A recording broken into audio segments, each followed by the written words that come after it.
Hi guys, how's it going? So I'm having a home meeting today with Avery's service coordinator to go over his evaluations, his psychological, his psychosocials, um, and just try to so we could try to get Avery back into a day program because every day Avery is just sitting here, sitting here, sitting here. His behavior has improved very much. Okay, he's not doing any of those challenging behaviors like he was doing all day long, just doing stuff all day long. I'll go into detail with that in another video. Excuse me for the lighting, guys. But the behaviors have minimized significantly because we have modified medications to kind of eradicate that anxiousness and his compulsions and impulses. Okay, so we're going to have a meeting today. His service coordinator, she'll be here in a little while, and hopefully we can get Avery in a day program because days and days and weeks and months are just going by, and 3 programs did not want to take Avery, right? They didn't want to have him in their program because his behaviors were so concerning. One program was new, and he went for a trial basis for 3 days, and they said, this probably is not really a fit for him because of the eloping. As I explained to you before, eloping means just having the impulse to just break away and run. We live here in New York City. That is not a good thing. Here in Harlem, it's definitely not a good thing. Okay, with the traffic all over the place, it's not a good thing. Sorry guys for the ambulances and the sirens. I'm in Harlem. You're gonna hear that all the time. But anyway, so that program, that was a new program that we were trying to find out, and that, find out if it was a good fit for Avery. He went for a 3-day trial. That didn't work. The other 2 programs were programs that Avery was already accustomed to going to, and oh, that's crazy. Hold on. Okay, sorry. Yeah, the other 2 programs were programs that he was going to, and they are just not willing to have him back. Like they say, Avery needs constant supervision, and he does constant supervision like a toddler. Okay, and I've been in constant communication with OPWDD, constant communication with his service coordinator, round and round and round in circles. Answers are not coming quick enough. This is what you go through. This, as a parent dealing with children with special needs, sometimes the system is so slow. Sometimes things are overlooked. If you're not a parent who is proactive, you're really overlooked in, the services that you are inquiring about for your child, and services that your child is entitled to. You have to be like a hamster on a hamster wheel, just going, always making phone calls, always emailing this one, always, I want to talk to this supervisor. Okay, I don't want to talk to you, I want to talk to this supervisor. Popping up. Oh yeah, I pop up. I'm that mom that pops up. You know how many times, Mr. Burke, did we have an appointment? No. Nope, we didn't. Nope. But I'm here because no one's answering my emails. Right? Sometimes you have to do that. So anyway, I hope today when we go over Avery's psychological and psychosocial reports, because he is not doing these behaviors to the extent that he was some months ago. It was just all day long. It was just constant impulses and compulsions, and like I said, he's on a medication. I had to try this one. I don't like this one. Take him off of this one. I don't want him on anything that's having him zoned out and slobbering and looking off. Absolutely not. Anything like that, I'm not. No, I don't want it. So I had to try different types of medications to just find that medium to where it takes the edge off of those compulsions and those impulses, and just have him kind of calm and kind of. You're never going to totally eradicate the behaviors, but you can minimize them. So they have been minimized, right? And all my phone calls and all my letters and all my popping up and pounding on doors and calling OPWDD and demanding meetings and this and that.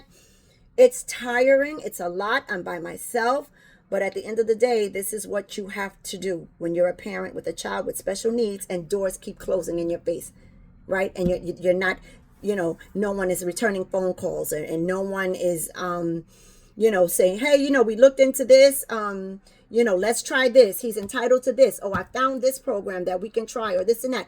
Ultimately, I do my own homework, and I do call the service coordinators, and I'm like, listen, I found this program. What is this about? Why can't he do this? Okay, I'm going to call myself. I'm going to ask questions myself. I'm going to call the supervisor for this certain program. Ultimately, I do my work, but the service coordinator is the liaison, right, to try to make parents navigate through certain situations and things that we need. They are the liaison to make it kind of easier on us. But sometimes they are very lax, and you have to keep calling, and texting to no avail sometime. But like I say, pop up. Oh, you have an appointment, Miss Smith or Miss Johnson or Miss, Miss Enriquez? No. Sometimes you have to do that to get what you need, or you'll be overlooked. So this is what it is. Service coordinator will be here in a minute. I'm just going to put on a little shirt on Avery and stuff. I was kind of lazy today. We kind of just laying around. I got up early and took my shower and all of that. I just washed Avery's face and brushed his teeth, and he had his lunch and stuff.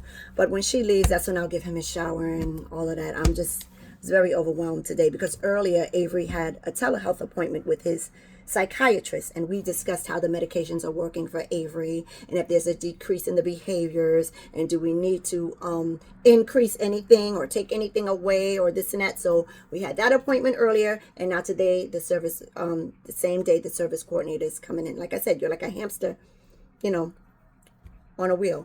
And when she leaves, then I'm still in mommy mode. Like I said, I bathe him, fix him something to eat, and jump around with him till he gets tired and all of these things. So Avery, autism, and me.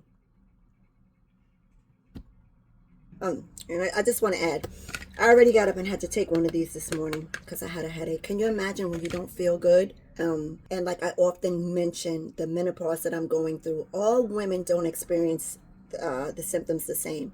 I have it with a vengeance. The hot flashes come continuously. Yes, I've tried natural remedies. I thought about HRT therapy, but that comes with a lot of side effects, as does anything, right? Any drug or anything you take is side effects, but I'm just a little leery. But I get the hot flashes, I get the little aches and pains, like a lot. And there are days I just don't feel like being mommy, caretaker, service coordinator, psychiatrist, psychologist to Avery. Because remember, he's sitting here all day because the programs don't want to accept him. So just imagine, programs don't want to accept him. Programs are equipped with staff and therapists and a bunch of people. You cannot deal with it. But me, mommy, 56, 57 in 4 weeks. I'm supposed to be here all day with a grown adult, autistic, nonverbal male. And I'm supposed to do what all day long for hours and hours and hours. Not even being able to tend to myself or catch my own bearings. Headaches and aches and pains. And the menopause is no joke. People laugh and make funny jokes. This is not a joke. Because what they tell you about menopause and stuff like that, try to get as much rest as you can. Try to eliminate stress and this and that. How can I possibly do that when I am a caregiver ongoing hours and days? 30 years, really. How can I? How can I pour into myself with anything? That is why it is imperative I try to get this child or this grown adult, this young man, back into a day program. Camp, respite program, overnight program, for the weekend. After school program, meaning after the day program, after recreational program, I should say. All of these things I have Avery in. All of these services. Because of the behaviors, people are not willing to have him. And once again, I reiterate, Avery is not violent. He is not destructive. But because of the pica, the eating of the non-edibles, because of the constant like going in his pamper and getting the contents out and things that people are not willing. These programs are not willing to do that. Yes, these programs, people are there. This is their job. But at the end of the day, like the coordinator explained to me, April, some of these places are just not willing to take on these programs. So it's left up to the parent. Hi. Hi. Come in. Thank you. Where would you like me to sit? Yes, the eloping and the definitely grabbing snacks. 12, 10, Because he will. yeah. Yeah. I was hospitalized. No, I'm going to leave the hospitalization. A lot of the challenging behaviors have minimized significantly. So he needs to be back in day program. He needs to be out. It's not, he's just sitting here all day. He becomes idle and bored. Is he taking... The Keppra is for the seizures. Yes. Thank you. Okay, I can check that off. Time for evening routine. Come on, Avery. Get a shower, Avery.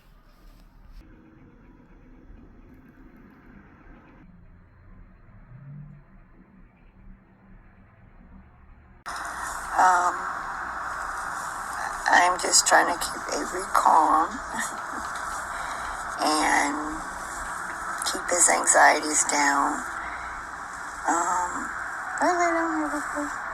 I'm just, never mind, the comb is jacked up, but look at him, he's just laying here. It continues. This towel, these sweatpants and this soaking here was from last night. Avery made himself go to the bathroom on himself all day yesterday. I was wiping and cleaning and disinfecting all day. He just wouldn't stop. Avery, let me go. Stop. No. Avery.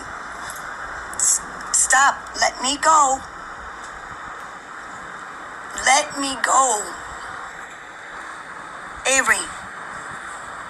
Let me go. Let me go, please. Thank you. Go sit down. No. No. Avery. Oh. Avery, stop.